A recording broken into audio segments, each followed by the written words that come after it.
Hana Otiang owokukyalo Kemiswi mu ggombolola ye Morita district ye Kapiripirit wadde tamanyi myaka gye agamba nti yakechulwa nga mwana muto ddala nga mu myaka 12 wadde bwe yawona yalowooza nti ebizibu bye byali bikomye teyamanya nti kyali kituuza. Ono yafiirwa abaana 3 mu mikono gy'abamulerwa olw'okuba ekkubo omuyita omwana lyali lyafunzibwa bwe yakechulwa kyokka nga n'omuntu amuzaalisa talina bukugu bumala. Mulerwa n'abakazi abalala be bamunsikayo ng'agaaniddeyo.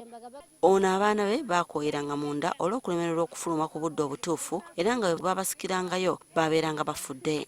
Naye bwe baba bakusaze obukyala bukendeera bufuuka butono nekitegeeza nti omwana tajja kusobola kuyitawo ng'atuuse okukiseera eky'okuzaala.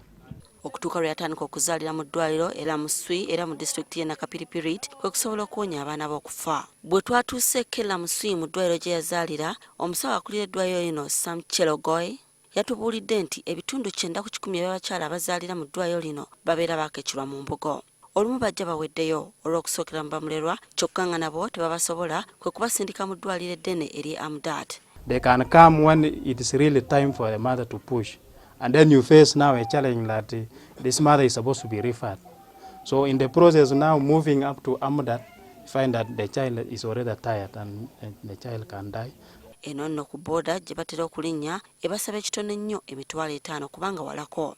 Dr. Peter Kivunike Mukasa nga mukugu mu by'abakyala era nga y'omu kubakola ku bakyala abayirisa obubi ennyo nga bafunye n'ebirwadde nga fistula atotola ebimu ku bizibu ebitera okugwirwa abakyala abakekiddwa bwe babeera mu lutalo olw'okuzaala. Ne waabanga azaalibwa era omukyalo yajja kuvamu omusaayi mungi. Ogwo omusaayi ndowooza kisingira ddala okutta abantu, kutta abakyala mu Uganda muno we tuli. Kati abalwanyisa omuze guno ogw'okukechula abawala baateekawo enkola esikiriza bamulerwa okubawaayo akasente bwe babaleetera omukyala azze gye bali ye n'abaleeta mu ddwaliro. Ekirala bakolera wamu n'abasawo b'ebyalo abamanyiddwa nga ba VHT okwoleka abantu emitawaana egitera okuba mu kukechula abawala. Abasawo bano tusuubira nti bwe bafunako ku budde nga bakola emirimu gyabwe ne bavaayo ne boogerako eri abantu bano tusuubira nti tuyinza okukendeezaako.